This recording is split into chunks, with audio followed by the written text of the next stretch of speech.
ಶ್ರೀಗುರುಭ್ಯೋ ನಮಃ ಹರಿ ಓಂ. ಹಯಗ್ರೀವಂ ಚಿದಾನಂದವಿಗ್ರಹಂ ಸದನುಗ್ರಹಂ ದಶಗ್ರೀವಚ್ಛಿದಂ ಶಾಪಾನ್ಮಣಿಗ್ರೀವವಿಮೋಚನಂ ಸ್ವನಾಮಗ್ರಹಣಾದೇವ ನಿರಸ್ತಗ್ರಹವಿಗ್ರಹಂ ವೃಂದಾವನಗತಂ ವಂದೇ ಬ್ರಹ್ಮರುದ್ರೇಂದ್ರವಂದಿತಂ ಸ್ವಾಂತಸ್ಥಾನಂತಶಯ್ಯಾಯ ಪೂರ್ಣಜ್ಞಾನರಸರ್ಣಸೇ ಉತ್ತುಂಗವಾಕ್ತರಂಗಾಯ ಮಧ್ವದುಗ್ಧಾಬ್ಧಯೇ ನಮಃ. ಗುರುಮಖಿಲಗುಣಜ್ಞಂ ಸದ್ಗುಣೈಕಾಧಿವಾಸಂ ಶಮದಮಪರಿನಿಷ್ಠಂ ಸತ್ವನಿಷ್ಠಂ ವರಿಷ್ಠಂ ಸಕಲಸುಜನಶಿಷ್ಟಂ ನಿತ್ಯನಿರ್ಧೂತಕಷ್ಟಂ ಹಯಮುಖಪದನಿಷ್ಠಂ ಮಾಂ ಭಜಂತು ಪ್ರಪನ್ನಾಃ. ಪೂಜ್ಯಾಯ ರಾಘವೇಂದ್ರಾಯ ಸತ್ಯಧರ್ಮರತಾಯ ಚ ಭಜತಾಂ ಕಲ್ಪವೃಕ್ಷಾಯ ನಮತಾಂ ಕಾಮಧೇನವೇ. ನೀಲಾಕರಾರ್ಚಿತಾನಂತಲೀಲಾ ಗೋಪಾಲಪಾಲಿತಾನ್ ವಿದ್ಯಾಪಯೋನಿಧೀನ್ ವಂದೇ ಬ್ರಹ್ಮವಿದ್ಯಾಗುರುನ್ ಮಮ. ಬ್ರಹ್ಮಚರ್ಯ ಹರಿಪ್ರೀತಿ ಸುವಿದ್ಯಾವಾದಶಾಲಿನಃ ಇಷ್ಟದಾನ್ ಕಷ್ಟಹರ್ತॄನ್ನಃ ವಿದ್ಯಾಮಾನ್ಯಾನ್ ಮುನೀನ್ ನುಮಃ. ವಾದಿರಾಜಪದದ್ವಂದ್ವ ವಾರಿಜಾಸಕ್ತಮಾನಸಾನ್ ವಿಶ್ವಪ್ರಿಯ ಗುರೂನ್ ವಂದೇ ಮಂದೋಹಂ ಧೀವಿಶುದ್ಧಯೇ. ಸತ್ಯಂ ಸತ್ಯಂ ಪುನಃ ಸತ್ಯಂ ವಿಷ್ಣುತೀರ್ಥಪ್ರಸಾದತಃ ಸರ್ವೇ ಕಾಮಾಃ ಭವಂತ್ಯೇವ ಶಪಥೋ ಬಿಂಬಸನ್ನಿಧೌ. ಚಿಂತಾಮಣಿಂ ಸ್ವಭಕ್ತಾನಾಂ ಕಲ್ಪವೃಕ್ಷಂ ಚ ಕಾಮದಂ ಸ್ವಾಮಿನಂ ತ್ವಾಂ ರಘುಪ್ರೇಮತೀರ್ಥಂ ವಂದೇಹ್ಯಭೀಷ್ಟದಂ. ಅಜ್ಞಾನತಿಮಿರಚ್ಛೇದಂ ಬುದ್ಧಿಸಂಪತ್ಪ್ರದಾಯಕಂ ವಿಜ್ಞಾನವಿಮಲಂ ಶಾಂತಂ ವಿಜಯಾಖ್ಯಗುರುಂ ಭಜೆ. ಶ್ರೀಗುರುಭ್ಯೋ ನಮಃ ಹರಿ ಓಂ. ಇವತ್ತು ವಿಕಾರಿ ನಾಮ ಸಂವತ್ಸರದ ಪ್ರತಿಪದ ಯುಗಾದಿ. ಯುಗಾದಿ ಅಂದ ಕೂಡಲೇ ನಮ್ಮಲ್ಲಿ ಏನೋ ಹೊಸ ಉತ್ಸಾಹ, ಈ ವರ್ಷ ಚೆನ್ನಾಗಿರುತ್ತೇನೋ. ಆದರೆ ಒಂದು ನಮಗೆ ಬೇಸಿಕ್ ಪಾಯಿಂಟ್ ಯಾವುದು ಅಂದರೆ, ನಾವು ಹುಟ್ಟಲಿಕ್ಕೆ ಮೊದಲೇ ಈ 100 ವರ್ಷ ಹೇಗಿರಬೇಕು ಅಂತ ಫಿಕ್ಸ್ ಆಗಿದೆ ಅಲ್ವಾ. ಮತ್ತು ಅದರಲ್ಲಿ ಏನೋ ಹೊಸ ಹೊಸ ಹೊಸ ಈ ವರ್ಷ ಚೆನ್ನಾಗಿರುತ್ತೇನೋ ಈ ಆಸೆ ಇರುತ್ತಲ್ವ. ಆಸೆ ಅಡ್ಡಿ ಇಲ್ಲ, ಆದರೆ ಆ ಆಸೆಯಿಂದ ದುಃಖಕ್ಕೆ ಕಾರಣ ಆಗುತ್ತೆ. ಹಾಗಾದರೆ ಒಂದು ಪಂಚಾಂಗ ಶ್ರವಣ ಮಾಡಬೇಕಾದರೆ ಅದರ ಗುರಿಯಲ್ಲಿ ಅಂದರೆ ಹೇಳ್ತಾ ಇದ್ದಾರೆ, ನಮಗೆ ಹಿಂದಿನ ಕರ್ಮಾನುಸಾರ ಸುಖ ದುಃಖ ಕಟ್ಟಿಟ್ಟ ಬುದ್ಧಿ, ಅದು ನಾವು ಪಂಚಾಂಗ ಶ್ರವಣ ಮಾಡಿದರೂ ಹೋಗಲ್ಲ, ಏನು ಪಲ್ಟಿ ಹೊಡೆದ್ರೂ ಹೋಗಲ್ಲ, ಬಂದೇ ಬರುತ್ತೆ. ಅಂಥ ಕಾಲಕ್ಕೆ ಯಾಕೆ ಮಾಡಬೇಕು? ಅದಕ್ಕೆ ಹೇಳ್ತಾರೆ, ಈ ಪಂಚಾಂಗ ಶ್ರವಣ ಮಾಡುವ ಕಾಲಕ್ಕೆ ಒಂದೊಂದು ವರ್ಷಕ್ಕೂ ಒಂದೊಂದು ರೀತಿಯಾದ ಪದವಿಗಳಿಗೆ ರಾಜರು ಬರ್ತಾ ಇರ್ತಾರೆ. ಇಲ್ಲಿ 5 ವರ್ಷಕ್ಕೆ ಪದವಿ ಚೇಂಜ್ ಆದರೆ ನಮ್ಮಲ್ಲಿ ದೇವರ ಇದರಲ್ಲಿ ವರ್ಷೇ ರಾಜ ಬದಲಾಗ್ತಾರೆ, ಮಂತ್ರಿಗಳು ಬದಲಾಗ್ತಾರೆ, ಸೇನಾ ನಾಯಕರು ಬದಲಾಗ್ತಾರೆ. ನಾವು ಇವತ್ತೊಂದು ದಿವಸ ಮಾತ್ರ ಪಂಚಾಂಗ ಶ್ರವಣದಲ್ಲಿ, ಅದು ನಮ್ಮ ಗುರಿಯಲ್ಲಿರುತ್ತೆ, ನನ್ನ ಲಾಭ ಎಷ್ಟು, ನಷ್ಟ ಎಷ್ಟು, ಆದಾಯ ವ್ಯಯ, ಅಲ್ಲೇ ಗುರಿ ಇರುತ್ತೆ. ಮಿಕ್ಕದಲ್ಲಿ ಕೇಳೋದರಲ್ಲಿ ನಮಗೆ ತಾತ್ಪರ್ಯವೇ ಇರಲ್ಲ, ಮಲ್ಕೊಂಡೇ ಇರ್ತೇವೆ. ಅದಕ್ಕೆ ಹೇಳುತ್ತಾರೆ, ಹೇಗೆ ಸಾಮಾನ್ಯವಾಗಿ ಯಾರಿಗೂ ಅಲೋ ಮಾಡಲ್ಲ, ಒಳಗಿದ್ದ ಆಫೀಷಿಯಲ್ಸ್ ಯಾರಿದ್ದಾರಲ್ವ ಅವರು ನಮಗೆ ಚೆನ್ನಾಗಿ ಪರಿಚಯ ಇದ್ದರೆ ನಮಗೆ ಬೇರೆಯೇ ಹಾದಿ ಇರುತ್ತೆ, ಸ್ವಲ್ಪ ಒಳಕ್ಕೆ ಬೇರೆ ಹೋಗಲಿಕ್ಕೆ. ಹೌದಾ? ಅದೇ ಥರ ಇಲ್ಲಿ ರಾಜ ಮಂತ್ರಿ ಅಂತ ಯಾವ ಯಾವ ದೇವತೆಗಳು ಬಂದಿದ್ದಾರೆ ಅವರನ್ನು ಯಾರು ಅಂತ ತಿಳಿದು ಅವರಂತರ್ಯಾಮಿ ಭಗವಂತನನ್ನು ಈ ವರ್ಷ ಇಡೀ ಆ ಕೆಲಸ ನಾವು ಮಾಡಲ್ಲ. ಈ ವರ್ಷ ಇಡೀ ಯಾರು ಯಾರು ರಾಜ ಮಂತ್ರಿ ಅಂತಿದ್ದಾರೆ ಅವರಂತರ್ಯಾಮಿ ಭಗವಂತನ ಸ್ಮರಣೆ ಮಾಡಿದರೆ ನಮಗೆ ಬರುವಂಥ ತೊಂದರೆಗಳು ಬಿಡಲ್ಲ. ಆದರೆ ಬಂದರೂ ಬಾರದಂತೆ ಬಂದಿಲ್ಲದಂತೆ ಮಾಡಿಬಿಡುತ್ತಾರೆ. ಅಂದರೆ ಬಂದೇ ಬರುತ್ತೆ, ಆದರೆ ನಮ್ಮನ್ನು ಸೇಫ್ ಗಾರ್ಡ್ ಮಾಡ್ತಾ ಇರ್ತಾರೆ. ನಮಗೆ ನೋವು ಬಹಳ ಕಮ್ಮಿ ಕಾಣುವಂತೆ ಮಾಡುತ್ತಾರೆ. ಹೇಗೆ ಶರೀರ ಚಾಕುವಿಂದ ಕೊಯ್ದರೆ ನೋವು ಬರೋದು ಖಚಿತ, ಆದರೆ ಅನಸ್ತೇಷಿಯಾ ಕೊಟ್ಟರೆ ನೋವು ಇರುತ್ತೆ, ಇರಲ್ವಾ? ಆದರೆ ನಮಗೆ ಕಾಣಲ್ಲ ಅಷ್ಟೇ. ಅದೇ ಥರ ಈ ಪಂಚಾಂಗ ಶ್ರವಣ, ಅದರಿಂದ ಬರುವ ಫಲ, ಅದರಿಂದ ಬರತಕ್ಕಂಥ ಭಗವಂತನ ಸ್ಮೃತಿಯಿಂದ ನಮಗೆ ಅನಸ್ತೇಷಿಯಾ ಸಿಗುತ್ತೆ. ಅಂದರೆ ತೊಂದರೆಗಳು ಬಂದರೂ ನಮಗೇನು ಮನಸ್ಸಿಗೆ ಹತ್ತದೆ, ಭಗವಂತನ ಕಡೆ ಗಮನ ಕೊಡಲಿಕ್ಕಾಗೋದು. ಒಟ್ಟಾರೆ 100 ವರ್ಷಗಳಲ್ಲಿ ನಮ್ಮ ಸಾಧನೆ ಭಗವಂತನ ಕಡೆ ಗಮನ ಕೊಡೋದು ಸಾಧನೆ. ಈ ವರ್ಷದಲ್ಲಿ ಎಷ್ಟು ಭಗವಂತನ ಕಡೆ ಗಮನ ಕೊಡಲಿಕ್ಕಾಯಿತು ಅಂತ ನೋಡಿಕೊಂಡ್ರೆ, ಆ ಗಮನ ಕೊಡಲಿಕ್ಕೆ ಅಡ್ಡಿಯಾದದ್ದು ಸುಖ ದುಃಖ. ಸುಖ ಜಾಸ್ತಿ ಬಂದರೂ ದೇವರ ಕಡೆ ಹೋಗಲ್ಲ, ಮರೆತು ಹೋಗ್ತೀವಿ. ದುಃಖ ಬಂದರೂ ದೇವರನ್ನು ಮರೆತು ಹೋಗ್ತೀವಿ. ಆದ್ದರಿಂದ ಸುಖ ದುಃಖಗಳೆರಡು ದೇವರನ್ನು ಮರೆಸಲಿಕ್ಕೆ ಕಾರಣ. ಆದರೆ ಈ ಒಂದು ದೇವತೆಗಳ ಸ್ಮರಣೆ, ಭಗವಂತನ ಸ್ಮರಣೆಯಿಂದ ಸುಖ ಬಂದರೂ ದುಃಖ ಬಂದರೂ ದೇವರಲ್ಲೇ ಮನಸ್ಸಿಟ್ಟು 1 ವರ್ಷ ಪಾಸಾಗಿ ಹೋಗಿಬಿಡುತ್ತೇವೆ. ಅದಕ್ಕಾಗಿ ಈ ಪಂಚಾಂಗ ಶ್ರವಣ ಅಂತ ಇಡ್ತಾ ಇದ್ದಾರೆ. ನಿಮ್ಮ ಪ್ರಕಾರವೂ ನೋಡೋಣ, ಎಷ್ಟು ಆದಾಯ, ಎಷ್ಟು ವ್ಯಯ, ಏನು ಎಲ್ಲವೂ ನೋಡೋಣ. ಆದರೆ ಅದರ ಮೂಲ ಘಟನೆಯನ್ನು ನಾವು ನೋಡಿಕೊಳ್ಳದಿದ್ದರೆ ಸುಮ್ಮನೆ ಏನೋ ಪ್ರತಿ ವರ್ಷ 1 ಗಂಟೆ ಕಾಲ ಹರಣ ಮಾಡಿದಂತ ಆಗುತ್ತೆ. ಇಲ್ಲದ ಕಡೆ ಅಂದರೆ ಏನೋ ಬದಲಾಗಿಬಿಡುತ್ತೇನೋ, ಏನಾಗೋ ಬಿಡುತ್ತೇನೋ ಅಂಥೇಳಿ ಆ ರೀತಿ ನೋಡಿದ್ದಕ್ಕೆ ಏನಾಗುತ್ತೆ, ದುಃಖವೇ ಉಳಿಯುತ್ತೆ. ಹಾಗಲ್ಲದೆ ನಾವು ಮೆಂಟಲಿ ಪ್ರಿಪೇರ್ ಆಗಿಬಿಟ್ರೆ ಏನು ಬೇಕಾದರೂ ಬರಲಿ, ಎಸ್ ಐ ಆಮ್ ಪ್ರಿಪೇರ್ಡ್. ಆದರೆ ನನಗೆ ಬೇಕಾಗಿದ್ದು ದೇವರ ಸ್ಮರಣೆ ಸದಾ ಬರಬೇಕು, ಅದಕ್ಕೆ ತೊಂದರೆ ಇಲ್ಲದೆಂದು ಇದ್ದರೆ ಸಾಕು. ಹಾಗಾದರೆ ವಿಕಾರಿ ನಾಮ ಸಂವತ್ಸರದಲ್ಲಿ ಸದ್ಯಕ್ಕೆ ಒಮ್ಮೆ ಹೇಳುತ್ತಾರೆ, ಇವತ್ತು ಮಾಡಬೇಕಾದ ಕರ್ಮಗಳೇನು ಅಂದರೆ ಹೇಳ್ತಾರೆ, ತೈಲಾಭ್ಯಂಗಂ ಸ್ನಾನಂ ಆದೌ ಚ ಕೃತ್ವಾ ಪೀಯೂಷೋತ್ಥಂ ಪಾರಿಭದ್ರಸ್ಯ ಪತ್ರಂ ಭಕ್ಷೇತ್. ವಿಶೇಷವಾಗಿ ಇವತ್ತು ನಿಂಬ ಪತ್ರ, ಬೇವಿನ ಪುಷ್ಪ, ಆದಮೇಲೆ ಪತ್ರ ಇತ್ಯಾದಿಗಳ ಪ್ರಾಶನ ಮಾಡಬೇಕು ಅಂತ ಹೇಳ್ತಾ ಇದ್ದಾರೆ. ತದನಂತರ ತುಂಬ ಇದೆ, ಅದರಲ್ಲಿ ಹೇಳ್ತಾರೆ, ನೀವು ಏನೇನು ಹಾಕಿದ್ದೀರಿ ಇವತ್ತು? ಬೇವಿನ, ಬೆಲ್ಲ, ಹುಣಸೆ ಹುಳಿ, ಅಷ್ಟು ತಾನೇ? ಪಟ್ಟಿ ಕೊಡ್ತಾ ಇದ್ದಾರೆ. ಸುಪುಷ್ಪಾಣಿ ಸಮಾನೀಯ ಚೂರ್ಣಂ ಕೃತ್ವ ವಿಧಾನತಃ, ಅದನ್ನು ಚೂರ್ಣ ಮಾಡಿ ಮರೀಚಿ, ಮರೀಚಿ ಅಂದರೆ ಮೆಣಸು, ಇಲ್ಲಿ ನಿಮಗೆಲ್ಲ ಮೆಣಸು ಬಹಳ ಇಷ್ಟ ಅಲ್ಲ, ಹಾಕಬಹುದು. ಮರೀಚಿ, ಹಿಂಗು, ಲವಣ, ಇನ್ನು ಶರ್ಕರ, ತಿಂತ್ರಣಿ ಇವೆಲ್ಲವನ್ನು ಮೇಳನ ಮಾಡಿ ಭಕ್ಷಯೇತ್ ರೋಗಶಾಂತಯೇ, ರೋಗ ಶಾಂತಿ ಆಗುತ್ತಂತೆ ಇವತ್ತು ನಿಂಬ ಪ್ರಾಶನದಿಂದ. ಇನ್ನು ಮುಂದೆ ಹೇಳ್ತಾ ಇದ್ದಾರೆ, ವಿಶೇಷವಾಗಿ ಇವತ್ತಿನ ದಿವಸ ಸಂವತ್ಸರದ ಪಂಚಾಂಗ ಫಲವನ್ನು ಕೇಳಬೇಕಂತೆ ಹೇಳ್ತಾ ಇದ್ದಾರೆ. ವತ್ಸರ ಫಲಂ ವತ್ಸರಾದಿ ತಿಥೌ ಶುಭೆ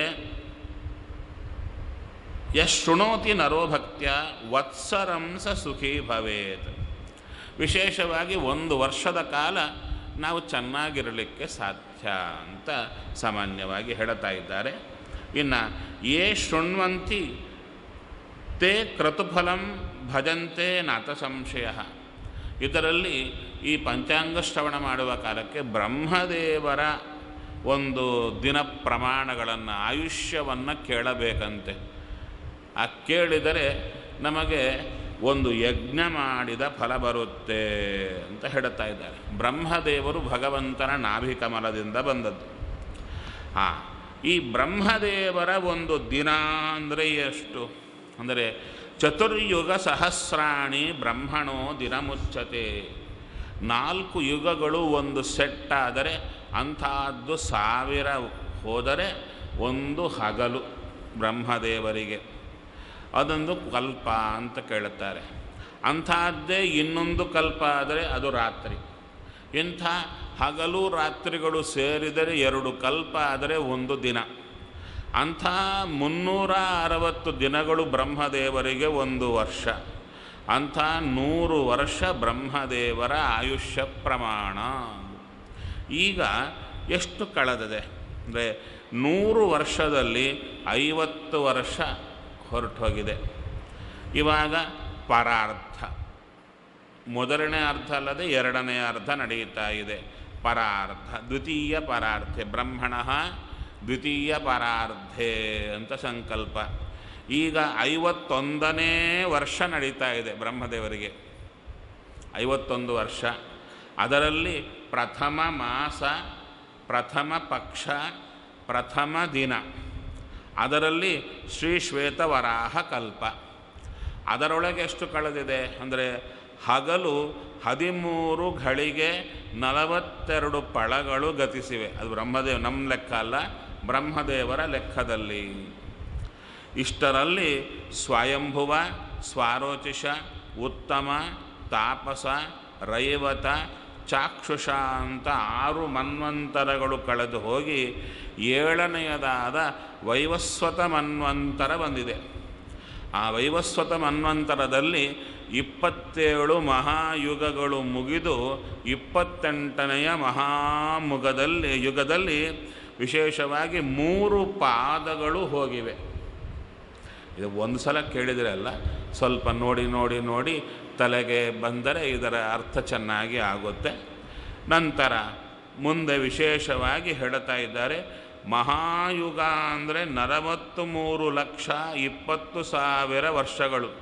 ಇದರಲ್ಲಿ ಕೃತಯುಗ 17,28,000 ವರ್ಷ.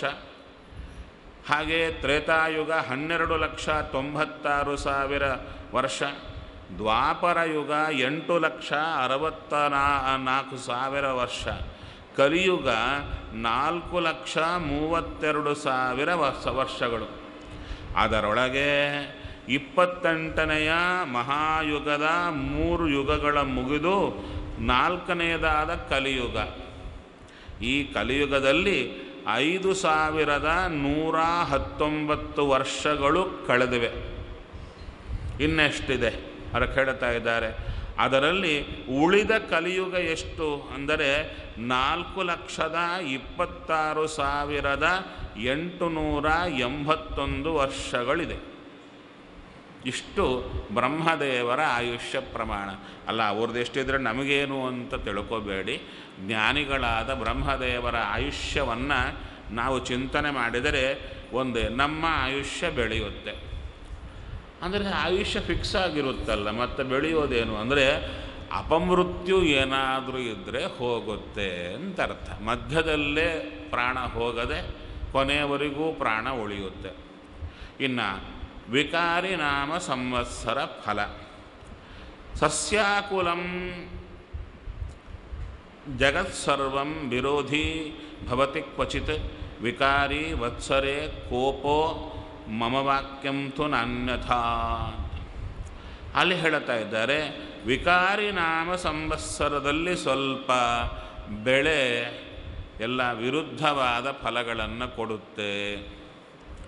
ಇನ್ನು ಜಗತ್ತಿನಲ್ಲಿ ಎಲ್ಲ ಜೀವರಾಶಿಗಳು ಸಾಮಾನ್ಯವಾಗಿ ವಿರೋಧ, ಕೋಪ ಜಾಸ್ತಿ ಆಗುತ್ತೆ. ವಿಕಾರಿ ನಾಮ ಸಂವತ್ಸರ ಫಲ ಸ್ವಲ್ಪ ಕೋಪ ಜಾಸ್ತಿ ಆಗುತ್ತೆ.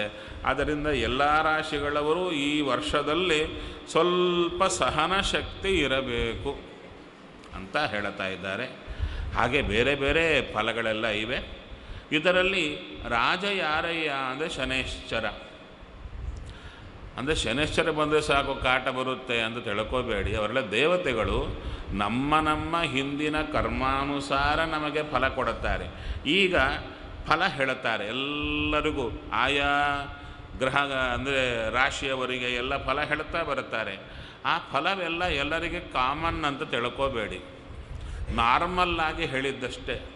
ಮತ್ತು ಪ್ರತ್ಯೇಕವಾಗಿರತಕ್ಕಂಥ ನಿಮ್ಮ ಗ್ರಹಗತಿ ಪ್ರಕಾರ, ಗ್ರಹಗತಿ 2 ಎಲ್ಲರಿಗೂ ಕಾಮನ್ನಾಗಿ ಒಂದು ಹೇಳಿದ್ದು, ಎರಡನೇದು ನಿಮ್ಮ ನಿಮ್ಮ ಇಂಡಿವಿಡ್ಯುವಲ್ ಆಗಿರುತ್ತೆ, ಅದರ ಪ್ರಕಾರ ಬೇರೆ ಬೇರೆ ಇರುತ್ತೆ. ನಂತರ ಇಲ್ಲಿ ಹೇಳ್ತಾರೆ, ಶನೈಶ್ಚರೋ ರಾಜ್ಯಕೃತೆ ಸಕೃಜ್ಜಲಂ ಪ್ರಭೂತ ರೋಗೈ ಪರಿಪೀಡ್ಯತೆ ಜನಾ ಕೃಷ್ಣಾನಿ ಧಾನ್ಯಾನಿ ಫಲಂತಿ ಭೂಮೌ ಚಂಡಾಲ ಮುಖ್ಯಾ ಸುಖಿನೋ ಭವಂತಿ. ಶನೈಶ್ಚರ ರಾಜ ಆದ್ದರಿಂದ ಮಳೆ ಅಲ್ಲಲ್ಲಿ ಬೀಳುತ್ತಂತೆ.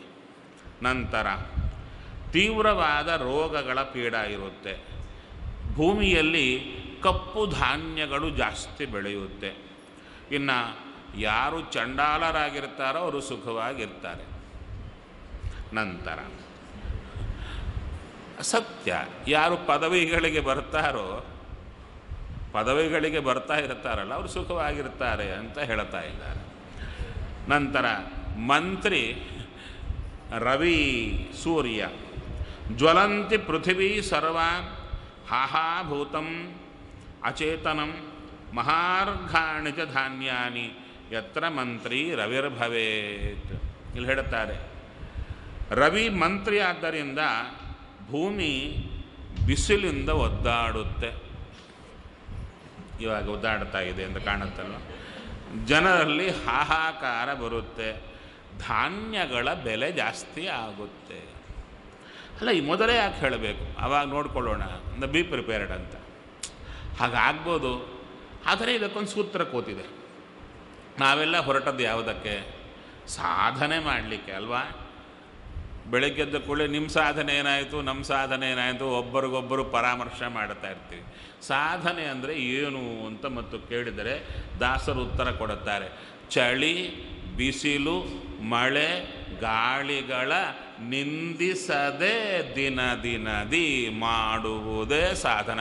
ನಾವು ಸ್ವಲ್ಪ ವ್ಯತ್ಯಾಸ, ಚಳಿ, ಬಿಸಿಲು, ಮಳೆ, ಗಾಳಿಗಳ ನಿಂದಿಸುತ್ತ ದಿನದೇ ಮಾಡ್ತಾ ಇರ್ತೀವಿ. ಮಾಡಬಾರದು. ಸ್ವಾಮಿ ಕೊಟ್ಟಿದ್ದಾನೆ, ಇಟ್ಟಿದ್ದಾನೆ, ಒಳ್ಳೆಯದಕ್ಕಾಗಿ ಇಟ್ಟಿದ್ದಾನೆ. ಈ ರೀತಿ ನಾವು ಚಿಂತನೆ ಮಾಡಿಕೊಂಡ್ರೆ ಯಾವ ಚಿಂತೆಯೂ ಇರಲ್ಲ. ನಂತರ ಸೇನಾಧಿಪತಿ ಯಾರು? ಸೂರ್ಯ. ಅನ್ಯೋನ್ಯ ವೈರಂ ಧರಣೀಶ್ವರಾಣ. ರವಿ ಸೇನಾಧಿಪತಿ ಆದ್ದರಿಂದ ದೇಶವನ್ನು ಆಳುವವರಲ್ಲಿ ಅನ್ಯೋನ್ಯ ವೈರ ಬರುತ್ತೆ. ಸದ್ಯಕ್ಕೆ ಇದ್ದೇ ಇದೆ, ಬೆಳೆಯುತ್ತೆ ಅಂತ ಕಾಣುತ್ತೆ. ನಂತರ ರತ್ನಾನಿ ಧಾನ್ಯಾನಿ ಭವಂತಿ ಭೂಮವು. ವಿಶೇಷವಾಗಿ ರತ್ನ ಆದಮೇಲೆ ಧಾನ್ಯಗಳು ಚೆನ್ನಾಗಿ ಬೆಳೆಯುತ್ತೆ. ಅದಕ್ಕೆ ಭಗವಂತನಲ್ಲಿ ಏನಿದೆ ಅಂದರೆ, ಒಂದು ಬಾಗಿಲು ಮುಚ್ಚಿದರೆ ಇನ್ನೊಂದು ಬಾಗಿಲು ತೆಗೆಯುತ್ತಾನೆ. ಒಂದು ಕಡೆ ಬೆಳೆಗಳು ಚೆನ್ನಾಗಿಲ್ಲ ಅಂದರು, ಅದಕ್ಕೆ ಇನ್ನೊಬ್ಬರನ್ನು ಕೂಡಿಸಿದ. ಅದಕ್ಕೆ ಧಾನ್ಯಗಳು ಚೆನ್ನಾಗಿ ಬೆಳೆಯುತ್ತೆ ರವಿ ಸೇನಾಧಿಪತಿಯಾದರೆ. ಮಳೆ ಬೀಳಲ್ಲ ಅಂದ್ರಲ್ಲ, ಅಲ್ಪ ಮಳೆ ಬೀಳುತ್ತೆ, ಸ್ವಲ್ಪ ಗಾಳಿ ಜಾಸ್ತಿ ಇರುತ್ತೆ ಅಂತ ಹೇಳ್ತಾ ಇದ್ದಾರೆ. ನಂತರ ಅಲ್ಪಂ ಪಯೋ ವಾರಿಧರಾಹ ಸವಾತಾಹ ಅಂದರು. ಇನ್ನು ಮುಂಗಾರು ಮಳೆ, ಹಿಂಗಾರು ಮಳೆ ಅಂತ ಎರಡು. ಅದಕ್ಕೆ ಪೂರ್ವ ಸಸ್ಯ, ಪರಸಸ್ಯ ಅಂದರು. ಪೂರ್ವ ಸಸ್ಯಾಧಿಪ ಯಾರು? ಬುಧ. ಅದಕ್ಕೆ ಹೇಳ್ತಾ ಇದ್ದಾರೆ, ಸಲಿಲೈಶ್ಚ ಧರಾ ನಿತ್ಯಂ. ನೋಡಿ ಇದರ ಮತ್ತು ಅರ್ಥ. ಈ ಮುಂಗಾರು ಬೆಳೆಗೆ ಬುಧ ಸಸ್ಯಾಧಿಪತಿ ಆದ್ದರಿಂದ ಭೂಮಿಯೆಲ್ಲ ನೀರಿನಿಂದ ತುಂಬಿರುತ್ತೆ.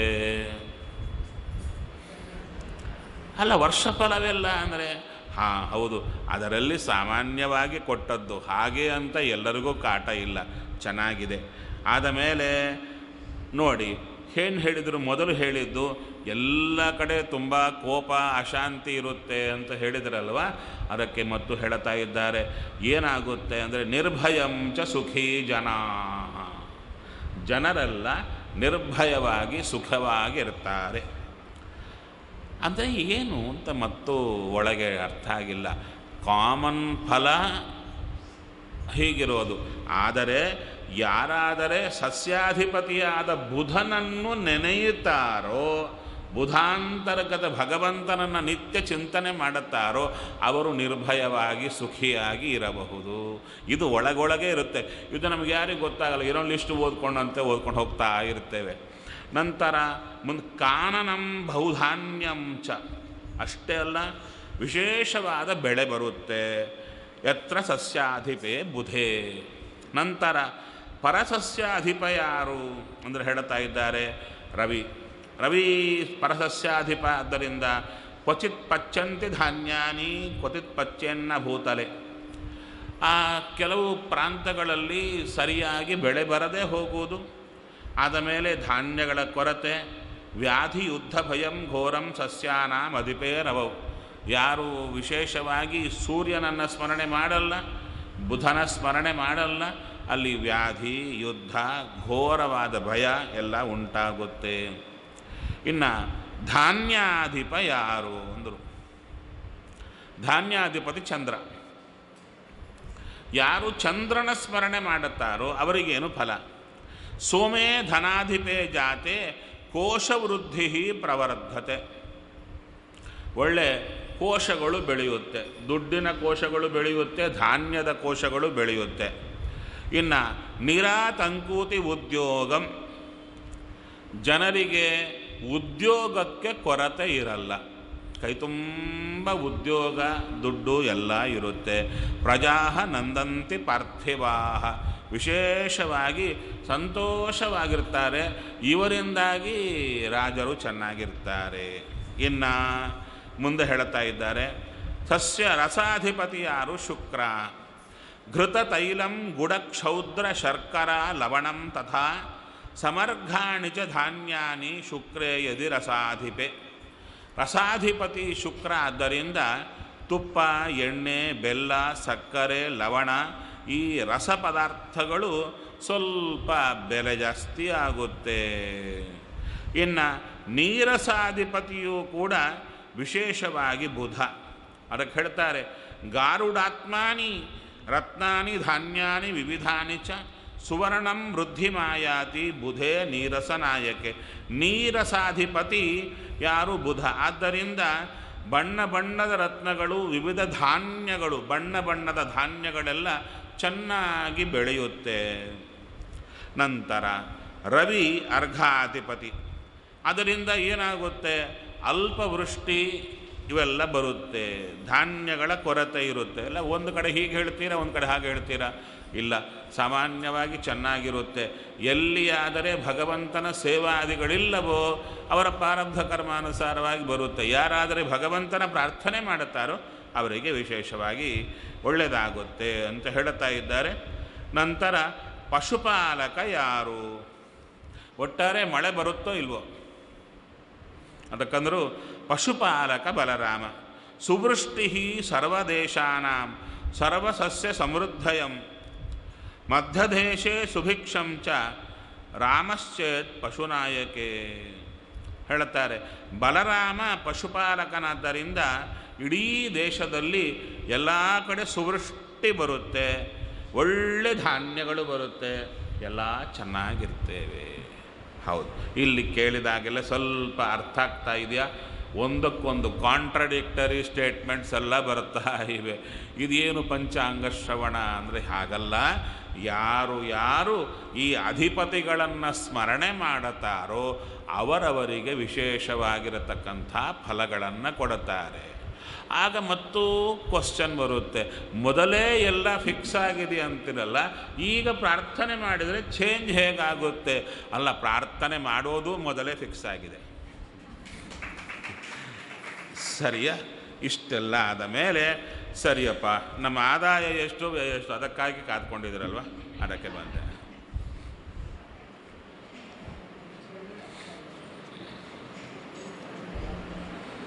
ಮೇಷರಾಶಿ. ಕೆಲವರಿಗೆ ಸಾಮಾನ್ಯ ಬ್ರಾಹ್ಮಣರೇ ಇದ್ದಿರಾದ್ದರಿಂದ ಇಲ್ಲಿ ಯಾರಿಗೂ ರಾಶಿ ನಕ್ಷತ್ರದ ತೊಂದರೆ ಇಲ್ಲ ಅಂತ ಕಾಣುತ್ತೆ. ಅವರವರಿಗೆ ರಾಶಿ ನಕ್ಷತ್ರ ಗೊತ್ತು. ಎಲ್ಲ ಕಾಮನ್ನಾಗಿ ಕೂತ್ರೆ ಅವರಿಗೆ ಯಾವುದೂ ಗೊತ್ತಿರಲ್ಲ. ಕೆಲವರಿಗೆ ನಮ್ಮ ನಕ್ಷತ್ರ ಗೊತ್ತಿಲ್ಲ, ನಮ್ಮ ಗೋತ್ರ ಗೊತ್ತಿಲ್ಲ, ನಮ್ಮ ರಾಶಿ ಗೊತ್ತಿಲ್ಲ, ಆದ್ದರಿಂದ ನಾಮ ನಕ್ಷತ್ರ ಅಂತ ಲೆಕ್ಕ ಮಾಡುತ್ತಾರೆ. ಆ ಪ್ರಾಬ್ಲಮ್ ಇಲ್ಲದ್ದರಿಂದ ಅದರಲ್ಲಿ ಹೇಳಬೇಕಾಗಿಲ್ಲ ಅಂತ ಕಾಣುತ್ತೆ. ನಿಮ್ಮ ನಕ್ಷತ್ರ, ನಿಮ್ಮದು ಗೋತ್ರ ಎಲ್ಲದು ರಾಶಿ ಎಲ್ಲ ಗೊತ್ತಲ್ವ? ಯಾರಿಗೆ ಗೊತ್ತಿಲ್ಲ ಕೈ ಎತ್ತಿ. ಗೊತ್ತಿಲ್ಲ ಅಂದರೆ ಅವೆಲ್ಲ ಹೇಳ್ತೇನೆ.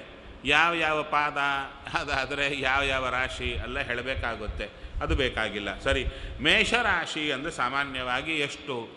ಅಶ್ವಿನಿ 4 ಪಾದಗಳು, ಭರಣಿ 4 ಪಾದ, ಕೃತ್ತಿಕ ಮೊದಲನೇ ಪಾದ, ಇವೆಲ್ಲ ಸೇರಿಕೊಂಡ್ರೆ ಯಾವುದು ಮೇಷರಾಶಿ ಅಂತ ಬರುತ್ತೆ. ಈ ಮೇಷರಾಶಿಯಲ್ಲಿ ಆದಾಯ 14, ವ್ಯಯ 14 ಬರಾಬರಾಗಿದೆ. ನಂತರ ರಾಜಪೂಜ್ಯ 3, ಅವಮಾನ 6. ಮೇಷರಾಶಿ ರಾಜಪೂಜ್ಯ 3, ಅವಮಾನ 6. ಒಟ್ಟಾರೆ ನಿಮ್ಮ ಕಣ್ಣಿಗೆ ಹೇಗೆ ಕಾಣಿಸ್ತಾ ಇದೆ? ಏನು ಚೆನ್ನಾಗಿಲ್ಲ ಅಲ್ವಾ? ಯಾಕಂದರೆ ಆದಾಯ 14, ವ್ಯಯವೂ 14, ರಾಜಪೂಜ್ಯ 3, ಅವಮಾನ 6. ಇಷ್ಟೇ ಪಂಚಾಂಗ ಶ್ರವಣದಲ್ಲಿ ಹೊರಟೋಗ್ತಾ ಇರುತ್ತೆ, ಹೌದಾ? ಆದರೆ ಮೇಷರಾಶಿಗೆ ಏನಾಗಿದೆ ಅಂದರೆ, ಈ ಗುರು ಪ್ರಧಾನವಾಗಿ ಗುರು ಎಲ್ಲಿದ್ದಾನೆ ಅಂತ ನೋಡಬೇಕು. ಅದಕ್ಕೆ ಹೇಳುತ್ತಾರೆ ಭಾಗ್ಯ ಮತ್ತು ವ್ಯಯ ಈ ಎರಡರ ಅಧಿಪತಿ ಗುರು. ಗುರು ಎಲ್ಲಿದ್ದಾನೆ ಅಂದರೆ ವ್ಯಯದಲ್ಲಿ ಇಲ್ಲ. ಮೇಷರಾಶಿಯವರಿಗೆ ಎಲ್ಲಿದ್ದಾನೆ? ಭಾಗ್ಯಸ್ಥಾನದಲ್ಲಿದ್ದಾನೆ. ಯದ್ಯಪಿ ನಿಮಗೆ ಈ ಆದಾಯ ವ್ಯಯಗಳು ಆದಮೇಲೆ ರಾಜಪೂಜ್ಯ ರಾಜ ಅವಮಾನ ನೋಡಿಕೊಂಡಾಗ ಏನೂ ಚೆನ್ನಾಗಿಲ್ಲ ಅನ್ನುವಂಥದ್ದು ಒಳಗೆ ಹೇಳ್ತಾ ಇದ್ದಾರೆ. ಇನ್ನು ರಾಜ್ಯ ಲಾಭಾಧಿಪತಿ ಶನಿ, ಆತನೂ ಕೂಡ ಮೇಷರಾಶಿಯವರಿಗೆ ಭಾಗ್ಯದಲ್ಲೇ ಇದ್ದಾನೆ. ಆದ್ದರಿಂದ ಅಷ್ಟೇ ಅಲ್ಲ, 9, 10 ಅಧಿಪತಿಗಳು ಸಂಗಮ. ಆದ್ದರಿಂದ ಒಟ್ಟಾರೆ ಏನಾಗಿರುತ್ತಪ್ಪ ಅಂದರೆ ಬಹಳ ವಿಜಯವಂತವಾಗಿರುತ್ತೆ. ಯಾರಿಗೆ? ಮೇಷರಾಶಿಯವರಿಗೆ ಒಳ್ಳೆ ಆನಂದದಾಯಕವಾಗಿರುತ್ತೆ. ಅಷ್ಟೇ ಅಲ್ಲ, ಮನೆಗಳು ಕಟ್ಟಬೇಕು ಅಂದುಕೊಂಡು ಪೆಂಡಿಂಗ್ ಇದ್ದರೆ ಈ ವರ್ಷ ಅವರಿಗೆ ಮನೆಗಳು ಕಟ್ಟೋದು ಎಲ್ಲವೂ ಆಗುತ್ತೆ. ಒಟ್ಟಾರೆ ಈ ಒಂದು ವರ್ಷದಲ್ಲಿ ಎಂದೂ ಬಾರದೇ ಇರುವ ಔನ್ನತ್ಯ ಈ ಒಂದು ವರ್ಷದಲ್ಲಿ ಯಾರಿಗೆ? ಮೇಷರಾಶಿಯವರಿಗೆ ಬರುತ್ತೆ.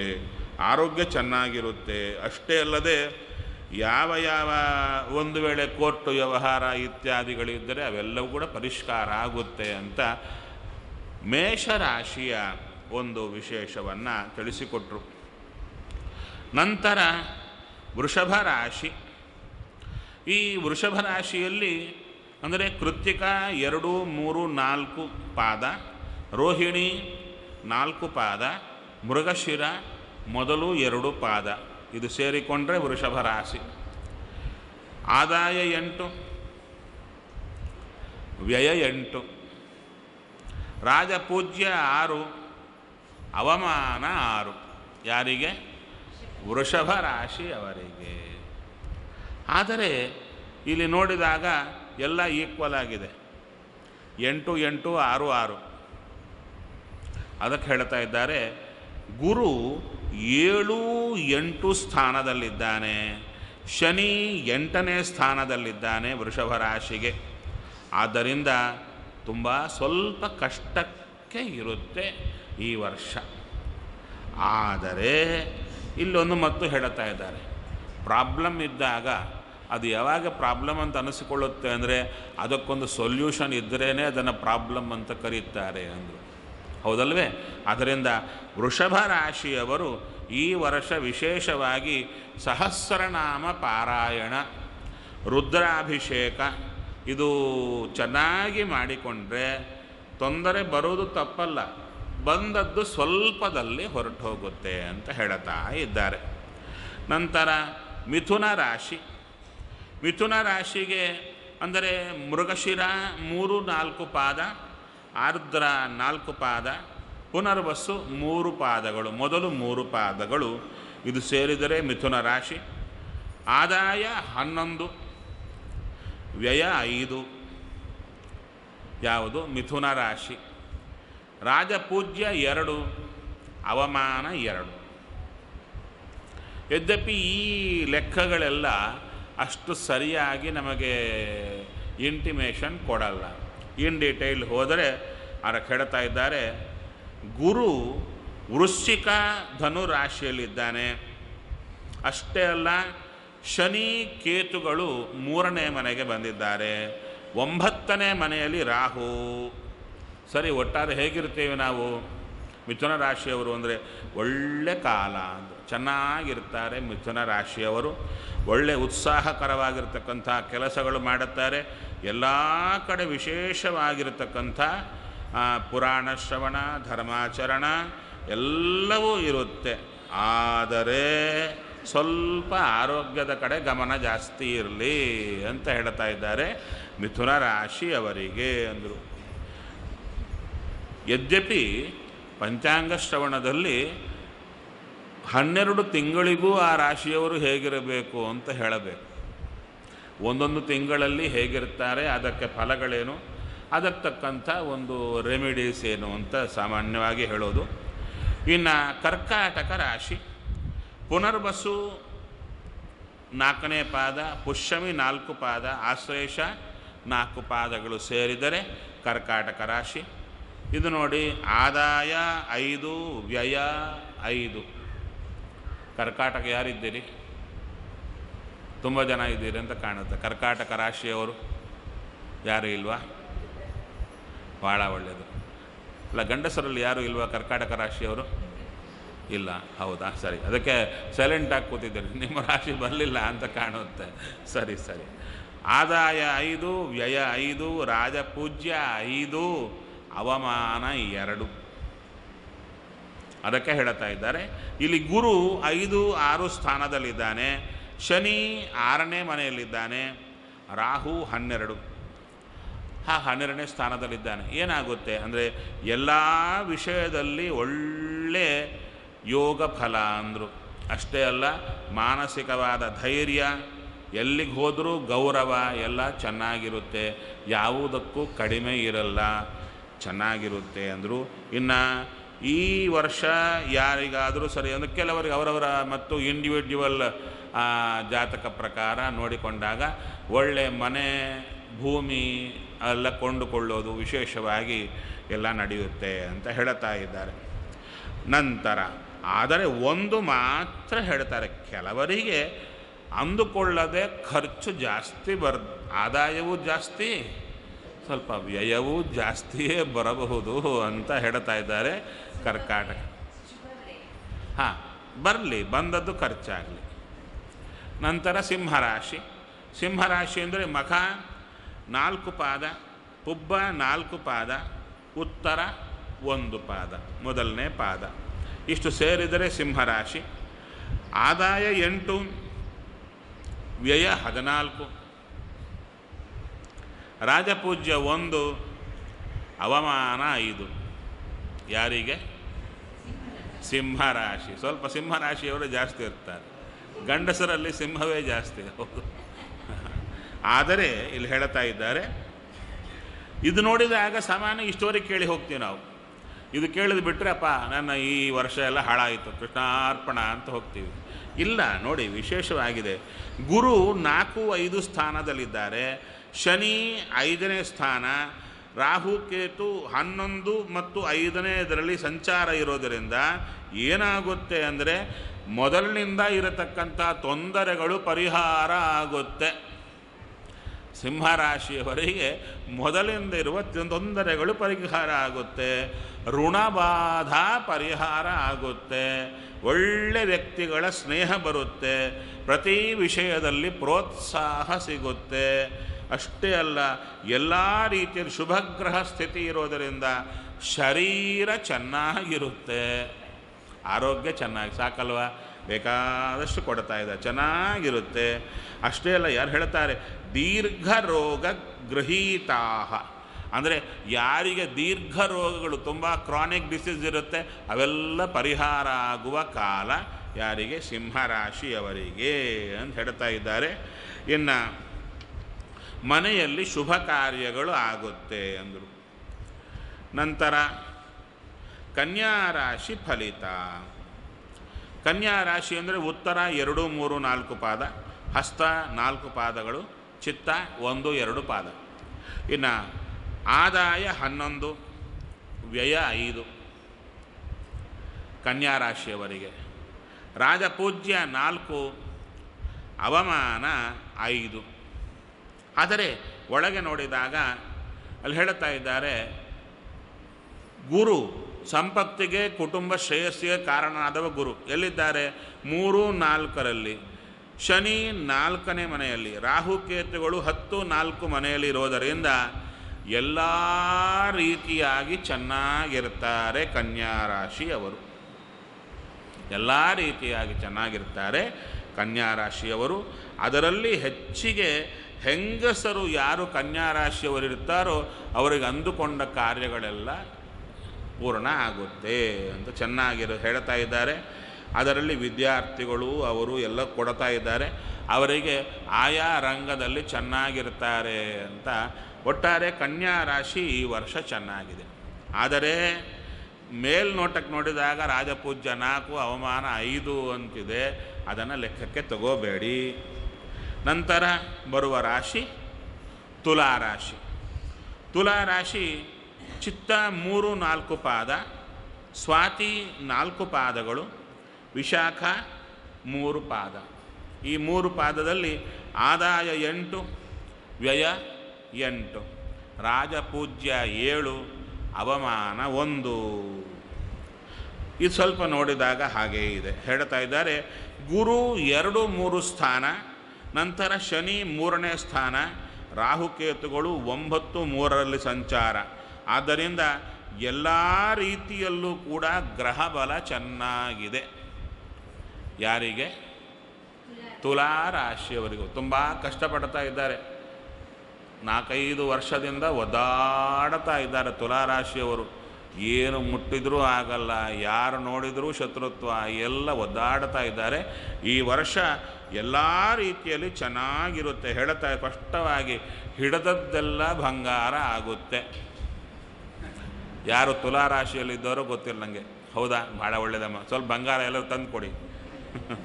ಅಷ್ಟೇ ಅಲ್ಲ, ವಿಶೇಷವಾಗಿ ಪುಣ್ಯಕ್ಷೇತ್ರ ಸಂದರ್ಶನ ಇತ್ಯಾದಿಗಳೆಲ್ಲ ಚೆನ್ನಾಗಿ ಆಗುತ್ತೆ ಅಂದರು. ಇನ್ನು ಅಪ್ರಯತ್ನ ಧನಲಾಭ ಬರುತ್ತಂತೆ. ಅಂದುಕೊಳ್ಳದೆ ದುಡ್ಡು ಸಿಗುತ್ತೆ. ಅಷ್ಟೇ ಅಲ್ಲ, ಆ ದುಡ್ಡು ಸಿಕ್ಕದ್ದಕ್ಕೆ ಒಳ್ಳೆ ಭರ್ಜರಿಯಾದ ಖರ್ಚು ಆಗುತ್ತೆ ಅಂತ ಹೇಳ್ತಾ ಇದ್ದಾರೆ. ತುಲಾರಾಶಿಯವರಿಗೆ ಚೆನ್ನಾಗಿರ್ತಾರೆ, ಎಲ್ಲ ರೀತಿಯಲ್ಲೂ ಚೆನ್ನಾಗಿದೆ ಅಂದರು. ಇನ್ನು ವೃಶ್ಚಿಕ ರಾಶಿ ಆದಾಯ 14, ವ್ಯಯ 14, ರಾಜಪೂಜ್ಯ 3, ಅವಮಾನ 1.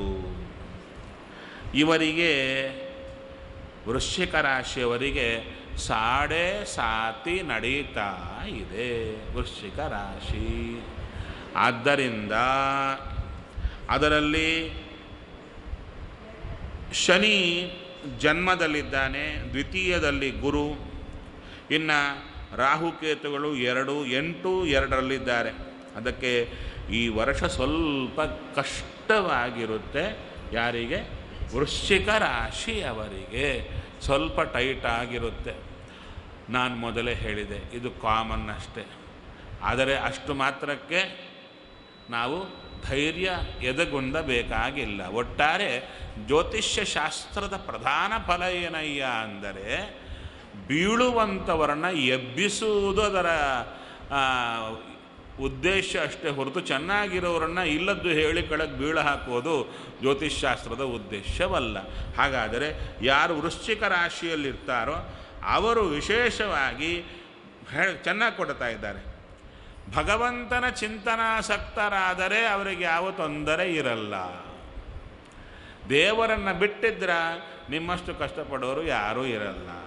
ಇದು ಚೆನ್ನಾಗಿ ತಿಳಿಸಿಕೊಡ್ತಾ ಇದ್ದಾರೆ. ರುದ್ರಾಭಿಷೇಕ, ನೃಸಿಂಹದೇವರ ಚಿಂತನೆ ಇವೆಲ್ಲ ಈ ವೃಶ್ಚಿಕ ರಾಶಿಗೆ ಬೇಕಾಗಿರತಕ್ಕಂಥದ್ದು ಅಂತ ಹೇಳಿದರು. ನಂತರ ಧನು ರಾಶಿ ಮೂಲ 4 ಪಾದ, ಪೂರ್ವಾಷಾಢ 4 ಪಾದ, ಉತ್ತರಾಷಾಢ 1ನೇ ಪಾದ. ಇದೆಲ್ಲ ಧನು ರಾಶಿಗೆ ಬರುತ್ತೆ. ಆದಾಯ 2, ವ್ಯಯ 8, ರಾಜಪೂಜ್ಯ 6, ಅವಮಾನ 1. ಈ ರಾಶಿ ಕೂಡ ಅಂದರೆ ಹೇಳುತ್ತಾ ಇದ್ದಾರೆ ಶನಿದೋಷವಿದೆ, ಸ್ವಲ್ಪ ಕಷ್ಟಕಾಲ ಅಂದರು. ಆದರೆ ಇಡೀ ವರ್ಷ ಯಾವ ರಾಶಿಯವರಿಗೂ ಕೂಡ ಪೂರ್ಣ ವರ್ಷ ಕಷ್ಟಕಾಲ ಇರಲ್ಲ. ಅದು ನೆನಪಿಟ್ಟುಕೊಳ್ಳಿ. ಸ್ವಲ್ಪ ಕಷ್ಟ ಇರುತ್ತೆ, ಮತ್ತು ಒಂದು ತಿಂಗಳಲ್ಲಿ ಚೆನ್ನಾಗಿರ್ತಾರೆ. ಹೀಗೆ ಫ್ಲಕ್ಚುಯೇಟಿಂಗ್ ಆಗಿರುತ್ತೆ. ಆದರೆ ಓವರಾಲ್ ನೋಡಿಕೊಂಡಾಗ ಧನು ರಾಶಿಗೆ ಸ್ವಲ್ಪ ತೊಂದರೆಗಳಿದೆ. ಧನುರಾಶಿ ಮತ್ತು ವೃಶ್ಚಿಕ ರಾಶಿ ಎರಡೂ ಕೂಡ ಹಾಗೆ ಕಾಣುತ್ತಾ ಇದೆ ಅಂತ ಚೆನ್ನಾಗಿ ತಿಳಿಸಿಕೊಡ್ತಾ ಇದ್ದಾರೆ. ನಂತರ ಮಕರ ರಾಶಿ. ಮಕರ ರಾಶಿ ಅಂದರೆ ಉತ್ತರಾಷಾಢ 2, 3, 4 ಪಾದ, ಶ್ರವಣ 4 ಪಾದ, ಧನಿಷ್ಠ 2 ಪಾದಗಳು, ಆದಾಯ 5, ವ್ಯಯ 2, ರಾಜಪೂಜ್ಯ 2, ಅವಮಾನ 4. ಅಲ್ಲಿ ಗುರು 11, 12ರಲ್ಲಿದ್ದಾರೆ, ಶನಿ 12ನೇ ಮನೆಯಲ್ಲಿದ್ದಾರೆ, ರಾಹುಕೇತು 6, 12 ಇರೋದರಿಂದ ಈ ಶನಿ ಪ್ರಭಾವ ಜಾಸ್ತಿ ಇದೆ ಮಕರ ರಾಶಿಯವರಿಗೆ. ಆದರೆ ಇವರು ಹೇಳ್ತಾ ಇದ್ದಾರೆ ದೇವತಾ ಪೂಜಾ, ದೈವ ಸಂದರ್ಶನ, ಇದರಿಂದ ಇವರಿಗೆ ಉಪಶಮನಾದಿಗಳು ಆಗುತ್ತೆ, ಯಾವ ಹೆದರಬೇಕಾದ ಅವಶ್ಯಕತೆ ಇಲ್ಲ ಅಂತ ಹೇಳ್ತಾ ಇದ್ದಾರೆ. ಅಂದರೆ ತುಂಬ ಒಂದು ಕೆಲಸ ಮಾಡಲಿಕ್ಕೆ ಹೋದರೆ ತುಂಬ ಕಷ್ಟದಿಂದ ಮಾಡಿದಂತೆ ಆಗ್ತಾ ಇರುತ್ತೆ. ಇದೆಲ್ಲ ಭಗವಂತನ ಚಿಂತನೆಯಿಂದ ಇವೆಲ್ಲ ಕಡಿಮೆ ಆಗುತ್ತೆ ಎಂಬುದನ್ನು ಮೊದಲು ಹೇಳ್ತಾ ಇದ್ದಾರೆ. ಆದರೆ ಎಲ್ಲರಿಗೂ ಕೂಡ ಪ್ರಧಾನವಾಗಿದ್ದು ಯಾವುದು? ರಾಜಸೂತ್ರ, ಅಂದರೆ ಸಹಸ್ರನಾಮ ಪಾರಾಯಣ. ಅಲ್ಲೂ ಮತ್ತು ಪ್ರಶ್ನೆ ಬರುತ್ತೇನೋ, ನಾವು ಮಾಡ್ಬೋದಾ ಇಲ್ವಾ ಅಂತ ಅಲ್ವಾ? ಅಂದರೆ ಹೆಂಗಸರು ಮಾಡ್ಬೋದಾ ಇಲ್ವಾ ಅಂತ ಮತ್ತು ಅದರಲ್ಲಿ ಪ್ರಶ್ನೆ. ಅದಕ್ಕೆ ನಾನು ಕೊಡೋ ಉತ್ತರ ಇಷ್ಟೇ, ನಿಮ್ಮ ನಿಮ್ಮ ಗುರುಮಠದಲ್ಲಿ ಗುರುಗಳು ಹೇಗೆ ಹೇಳ್ತಾರೋ ಹಾಗೆ ಮಾಡಿ. ಸಹಸ್ರನಾಮ ಪಾರಾಯಣ ಮಾಡಬೇಡಿ ಅಂತ ನಿಮ್ಮ ಗುರುಗಳು ಹೇಳಿದರೆ ನೀವು ಬಿಟ್ಟರೆ ಮಾಡಿದಷ್ಟು ಫಲ. ನಿಮ್ಮ ಗುರುಗಳು ಹಾಗೆ ಹೇಳಿದರೆ ನೀವು ಬಿಟ್ಟರೆ ಮಾಡಿದಷ್ಟು ಫಲ. ನಿಮ್ಮ ನಿಮ್ಮ ಗುರುಗಳು ಮಾಡಿ ಅಂತ ಹೇಳಿದರೆ ಮಾಡಿ. ಹೌದಾ? 2 ವರ್ಗವಿದೆ. ಅಂದರೆ ಅದರಲ್ಲಿ ವಿದ್ಯಾಮಾನ್ಯರು, ಅವರ ಶಿಷ್ಯ ಪರಂಪರ, ಆದ ಮೇಲೆ ವಿಶೇಷವಾಗಿರತಕ್ಕಂಥ ಉಡುಪಿ ಕಡೆ ಇರತಕ್ಕಂಥ, ದಕ್ಷಿಣ ಕನ್ನಡದಲ್ಲಿರತಕ್ಕಂಥ ಯಾರು ಮಠಾಧಿಪತಿಗಳು ವಿಶೇಷವಾಗಿದ್ದಾರೆ ಅವರೆಲ್ಲರೂ ಸಹಸ್ರನಾಮ ಹೆಂಗಸರು ಹೇಳಬಹುದು ಅಂತ ಅಲ್ಲಿಯ ಒಂದು ಅಭಿಪ್ರಾಯ, ಅಲ್ಲಿರತಕ್ಕಂಥ ಗುರುಗಳದ್ದು. ಘಟ್ಟದ ಮೇಲೆ ಸರ್ವೇ ಸಾಮಾನ್ಯ ಎಲ್ಲರೂ ಕೂಡ ಹೆಂಗಸರ ಮೇಲೆ ಸಹಸ್ರನಾಮ ಬೇಡ ಅಂತ ಖಡ್ಗ ಪ್ರಹಾರ ಹಾಕಿದ್ದಾರೆ. ಆದ್ದರಿಂದ ನೀವು ಯಾವ ಗುರುಮಠಕ್ಕೆ ಸಂಬಂಧಪಟ್ಟಿರ್ತೀರೋ ಆ ಗುರುಗಳು ಹೇಳಿದಂತೆ ಮಾಡೋದು ಒಳ್ಳೆಯದು. ಇದಕ್ಕಾಗಿ ಪ್ರಾಯಶಃ ನಮ್ಮ ವಿಶ್ವನಂದನ ತೀರ್ಥರು ಬೆಂಗಳೂರಲ್ಲಿ ಅಂದರೆ ಹಂಸೋಗೆಯಲ್ಲಿ ಇರ್ತಾರೆ. ಅವರು ಕನ್ನಡದಲ್ಲಿ ಸಹಸ್ರನಾಮ ಅಂತ ಮಾಡಿದ್ದಾರೆ. ಕನ್ನಡದಲ್ಲಿ ಸಹಸ್ರನಾಮ ಅಂತ ಮಾಡಿದ್ದಾರೆ ಅಂತ ನನಗೆ ಗೊತ್ತಾಯಿತು. ಅದನ್ನು ನೀವು ತಿಳ್ಕೊಂಡ್ರೆ ಚೆನ್ನಾಗಿರುತ್ತೆ. ಯಾಕಂದರೆ ನಮಗೆ ಒಳಗೆ ಸರಕಬೇಕಷ್ಟೇ. ಭಾಷೆ ಯಾವುದಾದ್ರೇನು ಅಲ್ವಾ? ಭಾಷೆ ಹಾಗಾದರೇನು ಹೀಗಾದ್ರೇನು, ಸಂಸ್ಕೃತದಲ್ಲೇ ಹೇಳಬೇಕೆಂಬ ಹಠ ನಮಗೆ ಯಾಕೆ? ವಿಷಯ ನಂಬರಿಗೆ ಬಂದರೆ ಆಯಿತು ಅಷ್ಟೇ ಅಲ್ವಾ? ಸರಿ. ನಂತರ ಕುಂಭರಾಶಿ ಸಹಸ್ರನಾಮ. ಎರಡನೆಯದು, ನಮಗೆ ತೊಂದರೆ ಬರೋದು ತೊಂದರೆ ಅಲ್ಲ, ತೊಂದರೆ ಬಂದಿದೆಯೇ ನನಗೆ ಎಂಬ ಭಾವನೆ ಇದೆಯಲ್ಲ, ಅದು ದೊಡ್ಡ ತೊಂದರೆ. ತೊಂದರೆ ಬಂದರೂ ಅದನ್ನು ಹಿಡಿಸ್ಕೊಳ್ಳೋದವರು ತುಂಬ ಜನ ಇದ್ದಾರೆ, ಟೇಕ್ ಇಟ್ ಈಸಿ. ಆದರೆ ಚಿಕ್ಕದು ಬಂದರೂ ಕೂಡ ಬಂದಿದೆ ಅಂತ ಒದ್ದಾಡುವನು. ಇದಕ್ಕೆ ಕಾರಣ ಏನು ಅಂದರೆ ಮೆಂಟಲ್ ಥಾಟ್ ಪ್ರಾಸೆಸ್, ಅದರಿಂದನೇ ಸಫರಿಂಗ್ ಜಾಸ್ತಿ ಆಗಿರುತ್ತೆ. ಅದಕ್ಕೆ ಮೆಡಿಸಿನ್ ಯಾವುದು ಅಂದರೆ ಹೇಳ್ತಾ ಇದ್ದಾರೆ, ಅದಕ್ಕೆ ಅಧಿಪತಿಗಳು ಯಾರು? ರುದ್ರದೇವರು. ರುದ್ರದೇವರ ಅಂತರ್ಯಾಮಿ ನರಸಿಂಹನ ಚಿಂತನೆ ಮಾಡಿದರೆ ಈ ಮೆಂಟಲ್ ಸಫರಿಂಗ್ ಎಲ್ಲವೂ ಕಡಿಮೆ ಆಗುತ್ತೆ. ಅದಕ್ಕೆ ರುದ್ರಾಭಿಷೇಕ, ರುದ್ರದೇವರ ಚಿಂತನೆ, ನರಸಿಂಹದೇವರಿಗೆ ಅಭಿಷೇಕ ಇವೆಲ್ಲ ಒಳ್ಳೆಯ ಫಲಪ್ರದ ಅಂತ ಹೇಳ್ತಾ ಇದ್ದಾರೆ. ಅಲ್ಲೂ ಕೂಡ ಒಂದಿದೆ, ಏನು ನಾವಾಗಿ ಏನು ಜಪ ಇತ್ಯಾದಿಗಳು ಮಾಡಲಿಕ್ಕೆ ಹೋದಾಗ ಆಗಲ್ಲ. ಯಾಕೆ? ನಮ್ಮ ಪ್ರಾರಬ್ಧ ಕೂತಿರುತ್ತೆ, ನಡೆಯಲ್ಲ. ಅಂಥ ಕಾಲಕ್ಕೆ ಸ್ವಲ್ಪ ಪೈನ್ ಕಿಲ್ಲರ್ ಥರ ಇನ್ನೊಬ್ಬರಿಂದ, ಆಚಾರ್ಯರಿಂದ ಮಾಡಿಸಿದರೆ ಅದರಿಂದ ಸ್ವಲ್ಪ ನಮಗೆ ರಿಲೀಫ್ ಸಿಕ್ಕು, ನಮಗೆ ಪ್ರಾರಬ್ಧ ಕರ್ಮ ಕಡಿಮೆಯಾಗಿ ಆವಾಗ ನಾವು ಮಾಡಲಿಕ್ಕಾಗುತ್ತೆ. ಅದಕ್ಕೆ 2 ಕೊಡ್ತಾರೆ, ಪೇನ್ ಕಿಲ್ಲರು, ಆ್ಯಂಟಿಬಯೋಟಿಕ್ ಅಂತ 2 ಕೊಡ್ತಾರಲ್ವ. ಅದರಲ್ಲಿ ನಾವು ಮಾಡೋದೇ ಆ್ಯಂಟಿಬಯೋಟಿಕ್. ಯಾಕಂದರೆ ನೀವು ಎಷ್ಟೇ ಜಪಕ್ಕೆ ಕೊಟ್ಟರು, ಯಾರೇ ಜಪ ಮಾಡಿದರೂ ನಿಮ್ಮ ಕುರಿತು ನೀವು ಆಲೋಚನೆ ಮಾಡಿದಷ್ಟು ಅವ್ರು ಮಾಡಲ್ಲ. ಅವರು ಜಪ ಮಾಡುವಾಗ ಅವ್ರ ತಲೆಯಲ್ಲಿ ಅವ್ರ ಮನೆ ಇರುತ್ತಷ್ಟೇ ಹೊರತು ನೀವಿರಲ್ಲ. ಹೌದಾ? ಯಾಕೆ? ನಿಮ್ಮ ಕುರಿತು ಯಾವ ಬ್ರಾಹ್ಮಣರು ಜಪ ಮಾಡೋ ಕಾಲಕ್ಕೆ ಜಪ ಮಾಡುತ್ತಾರಷ್ಟೇ. ನೀವು ಮಾಡೋ ಕಾಲಕ್ಕೆ ನಿಮ್ಮ ಕುರಿತು ಪ್ರಾರ್ಥನೆ ಇರುತ್ತೆ. ನಿಮ್ಮಷ್ಟು ಅವ್ರು ಮಾಡಲಿಕ್ಕಾಗಲ್ಲ. ಆದ್ರೆ ಮಾಡಿದರೆ ಅವರು ಫಲ ಬರುತ್ತೆ. ಆದ್ದರಿಂದ ನಿಮಗೆ ಯಾರ್ಯಾರಿಗೆ ಆಗ್ತಾ ಇಲ್ಲ ಅಂಥವರು ಇನ್ನು ಬ್ರಾಹ್ಮಣರ ಮೂಲಕ ಜಪಾದಿಗಳನ್ನು ಮಾಡಿಸಿದರೆ ಅದಕ್ಕೆ ಫಲ ವಿಶೇಷವಾಗಿ ಸಿಗುತ್ತೆ. ಇನ್ನು ಕುಂಭರಾಶಿ ಧನಿಷ್ಠ 3-4 ಪಾದ, ಶತಭಿಷ 4 ಪಾದ, ನಂತರ ಪೂರ್ವಭಾದ್ರ 3 ಪಾದ. ಇಲ್ಲಿ ಆದಾಯ 5, ವ್ಯಯ 2, ರಾಜಪೂಜ್ಯ 5, ಅವಮಾನ 4. ಯಾರು? ಕುಂಭರಾಶಿಯವರು.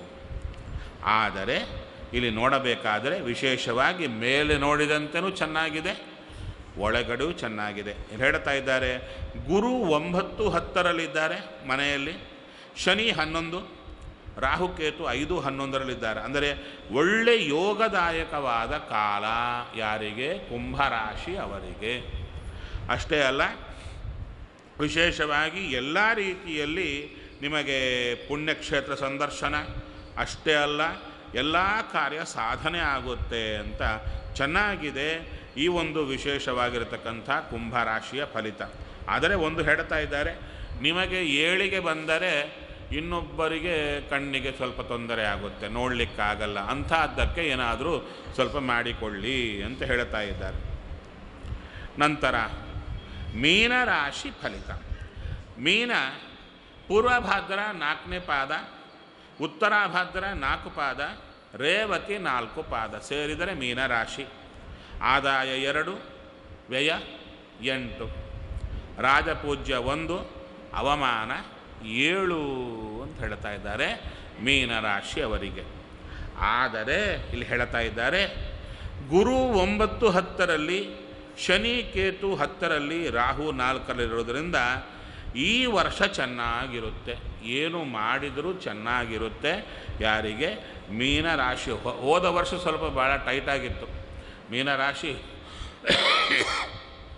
ಆರೋಗ್ಯ ಎಲ್ಲವೂ ಕೂಡ ಸ್ವಲ್ಪ ಕಡಿಮೆ ಇತ್ತು. ಈ ಸಲ ತುಂಬ ಚೆನ್ನಾಗಿರುತ್ತೆ.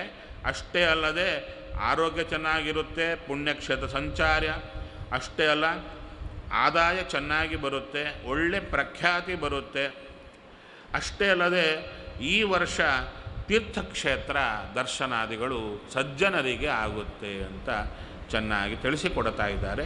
ಒಟ್ಟಾರೆ ಇಷ್ಟು ರಾಶಿಗಳಲ್ಲಿ ಇಷ್ಟು ಫಲಿತಗಳನ್ನು ಹೇಳಿದ ಮೇಲೆ ಒಂದು ಜ್ಯೋತಿಷ್ಯ ಶಾಸ್ತ್ರ ಹೇಳುತ್ತೆ, ಏನೇ ಇರಲಿ ಭಗವಂತನ ಆರಾಧನೆ ಬಿಡಬೇಡಿ, ಭಗವಂತನ ಆರಾಧನೆ ಬಿಡಬೇಡಿ. ಫಲಿತವನ್ನು ತಿಳ್ಕೊಂಡದ್ದು ಯಾಕೆ ಅಂದರೆ, ಅಯ್ಯ ಇಷ್ಟು ಕಷ್ಟ ಬರುತ್ತೆ ಅಂತಾಗಲಿ. ಈಗ ನೋಡಿ, ಕಷ್ಟ ಬರುತ್ತೆ ಅಂದವರಿಗೆ ಮುಖ ಬಾಡಿರುತ್ತೆ, ಚೆನ್ನಾಗಿರ್ತೀವಿ ಅಂದ್ಕೊಳ್ಳೆ ಖುಷಿಯಾಗಿರುತ್ತೆ. ಆದರೆ ಇಬ್ಬರ ಮುಖ ಬಾಡಬೇಕು. ಯಾಕೆ ಅಂದರೆ ಪರ್ಪಸ್ ಯಾವುದು? ದೇವರನ್ನು ನೆನೆಯೋದು. ಸುಖ ಬಂದರೂ ಮರೀತೀವಿ, ದುಃಖ ಬಂದರೂ ಮರೀತೀವಿ. ಹೌದು, ಆ ಪರ್ಪಸ್ಸೇ ಡಿಫೀಟ್ ಆಗಿಬಿಡುತ್ತೆ. ಸುಖ ಬಂದರೂ ಹೋಗುತ್ತೆ, ದುಃಖ ಬಂದರೂ ಹೋಗುತ್ತೆ. ಅದಕ್ಕೆ ಭಗವಂತನಲ್ಲಿ ಪ್ರಾರ್ಥನೆ ಮಾಡೋಣ, ಸ್ವಾಮಿ ಸುಖವಾಗಲಿ ಬಹು ದುಃಖವಾಗಲಿ ಸಖ ನೀನಾಗಿರು ಪಾಂಡುರಂಗ. ಒಟ್ಟಾರೆ ವರ್ಷೇ ಮಾಡತಕ್ಕಂಥ ಈ ಪಂಚಾಂಗ ಶ್ರವಣದಿಂದ 2 ನಮಗೆ ನೆನಪಾಗಬೇಕು. ಏನದು ಅಂದರೆ ಈ ನವಗ್ರಹಗಳ ಚಿಂತನೆ. ನವಗ್ರಹಗಳಲ್ಲಿ ಭಗವಂತ ತಾನೇ ನಿಂತು ವಿಶೇಷ ವಿಭೂತಿಯನ್ನು ಇಟ್ಟಿದ್ದಾನೆ. ಅದಕ್ಕೆ ನಾವು ಡೈರೆಕ್ಟಾಗಿ ನಮ್ಮ ದೇವರ ಪೆಟ್ಟಿಗೆಯಲ್ಲಿ ದೇವರೇ ಇರ್ತಾರೆ, ಪ್ರಾಣದೇವರಿರ್ತಾರೆ, ಮಿಕ್ಕವನ್ನೆಲ್ಲ ಬಾಯ್ಕಾಟ್ ಮಾಡಿದಂತೆ ಚೂರು ಕಡೆಗಣ್ಣಿಂದ ಚೂರು ತೀರ್ಥ ಕೊಟ್ಟು ಕಳಿಸ್ತಾ ಇರ್ತೀವಿ. ಇಲ್ಲ, ಆಯಾ ದೇವತೆಗಳಿಗೆ ಕೊಡಬೇಕಾಗಿರತಕ್ಕಂಥ ಸ್ಥಾನಮಾನ ಕೊಟ್ಟರೇನೆ ನಮಗೆ ಭಗವಂತ ಅನುಗ್ರಹ ಮಾಡುತ್ತಾನೆ. ಆದ್ದರಿಂದ ಎಲ್ಲ ನವಗ್ರಹ ದೇವತೆಗಳಿಗೂ ಮತ್ತು ವಿಶೇಷವಾಗಿ ತತ್ವಾಭಿಮಾನಿಗಳನ್ನು, ಅದಲ್ಲದೆ ನಿತ್ಯವೂ ಕೂಡ ಒಂದು ಪೇಪರಲ್ಲಿ ಬರೆದಿಟ್ಟುಕೊಂಡು, ಮನೆಯಲ್ಲಿ ಬರೆದಿಟ್ಕೊಂಡಿರ್ತೀರ, ಸ್ನಾನ ಕಾಲಕ್ಕೆ ಬಾತ್ರೂಮಲ್ಲೇ ಪೇಪರಲ್ಲಿ ಬರ್ಕೊಂಬಿಟ್ಟಿರ್ತಾರೆ. ಹೌದಾ? ಬಹಳ ಕಡೆ ಇರುತ್ತೆ, ಎಲ್ಲ ಹಚ್ಚಿರ್ತಾರೆ, ಎಲ್ಲ ಯಾವುದು ಅಂತೆಲ್ಲ ಮೆಚ್ಚಬೇಕದಕ್ಕೆ. ಅದೇ ಥರ ಒಂದು ಪೇಪರಲ್ಲಿ ಬರ್ಕೊಂಡು ನಿತ್ಯ ನಿಮಗೆ ಕಾಣಿಸುವ ಜಾಗದಲ್ಲಿ ಈ ವರ್ಷದ ಅಧಿಪತಿಗಳು ಯಾರು ಅವರ ಹೆಸರು ಬರಕೊಳ್ಳಿ. ಬರಕೊಂಡ ಮೇಲೆ ಅವರಂತರ್ಯಾಮಿ ಭಗವಂತನಿಗೆ ದಿನಾಗೂ ಒಮ್ಮೆ ನಮಸ್ಕಾರ ಮಾಡಿ. ಈ ವರ್ಷ ಚೂರು ಬದಲಾವಣೆ ಬರಲಿ, ಹೌದಾ? ಇಷ್ಟು ವರ್ಷಗಳಾಯಿತು ಹುಟ್ಟಿ, ಯಾವ ವರ್ಷದಲ್ಲೂ ಅವರಿಗೆ ನಮಸ್ಕಾರ ಮಾಡಿಲ್ಲ, ಹೌದಲ್ವೇ? ಮತ್ತು ಪೋಸ್ಟಲ್ಲಿದ್ದವರಿಗೆ ನಮಸ್ಕಾರ ಮಾಡದಿದ್ದರೆ ನಮ್ಮ ಪರಿಸ್ಥಿತಿ ಹೇಗಿರುತ್ತೆ ಅಲ್ವಾ? ಅದಕ್ಕೆ ಚೂರು ಒಂದು ಬರ್ಕೊಂಬಿಡೋಣ. ಯಾರು ರಾಜ, ಎಷ್ಟು ಜನ ಮಹಾ ಸೇರಿ ಎಲ್ಲ ಒಂದು 10-11 ಜನ ಇರ್ತಾರೆ ಅಷ್ಟೇ ಅಲ್ವಾ? ಅವರೆಲ್ಲರ ಹೆಸರು, ಅವರ ಅಂತರ್ಯಾಮಿ ಭಗವಂತನನ್ನು ನಿತ್ಯವೂ ಒಮ್ಮೆ ನಮಸ್ಕಾರ ಮಾಡಿ ಏನು ಕೇಳಬೇಕು? ಸುಖವಾಗಿಡಿ ಬೇಡ, ಬೇಡ. ದುಃಖ ಪರಿಹಾರ ಮಾಡಿ ಅದು ಬೇಡ. ಯಾಕೆ ಅಂದರೆ ಅದು ಏನು ಮಾಡಬೇಕು ಅವ್ರು ಮಾಡುತ್ತಾರೆ. ಏನು? ಭಗವಂತನ ನೆನಪು ಸದಾ ಕೊಡಿ. ಮಹಾಬಲವಾದಂಥ ಒಂದು ಔಷಧ ಯಾವುದು? ಭಗವಂತನ ಸತತ ನೆನಪು. ಅದಕ್ಕೆ ಅವಿಸ್ಮೃತಿ ಕೃಷ್ಣ ಪದಾರವಿಂದಯೋಹೋ. ನಮ್ಮ ಭಗವಂತನ ಪಾದಾರವಿಂದದ ನೆನಪು ಸದಾ ಇತ್ತಂದರೆ ಇದು ಯಾವುದೂ ನಮಗೆ ಲೆಕ್ಕಕ್ಕೆ ಬರಲ್ಲ. ಏನು ಕಷ್ಟ ಬಂದರೂ ಲೆಕ್ಕ ಇರಲ್ಲ, ಸುಖ ಬಂದರೂ ನಮಗೇನು ತೊಂದರೆ ಕೊಡಲ್ಲ. ಯಾಕೆ? ಎಲ್ಲದಕ್ಕಿಂತ ಸುಖ ದೇವರ ನೆನಪಿನಲ್ಲಿ ನಮಗೆ ಬರ್ತಾ ಇರುತ್ತಾದ್ದರಿಂದ ಅಂಥ ನೆನಪು ನಮಗೆ ಕೊಡಿ ಅಂತ ಈ ಜ್ಞಾನಿಗಳನ್ನು ಪ್ರಾರ್ಥನೆ ಮಾಡೋಣ ಎಂಬಲ್ಲಿಗೆ ಪಂಚಾಂಗ ಶ್ರವಣ ಶ್ರೀಕೃಷ್ಣಾರ್ಪಣಂ ಅಸ್ತು. ಇನ್ನು ಎಷ್ಟು? ಅರ್ಧ ಗಂಟೆ ಉಳಿದಿದೆ. ಅರ್ಧ ಗಂಟೆಯಲ್ಲಿ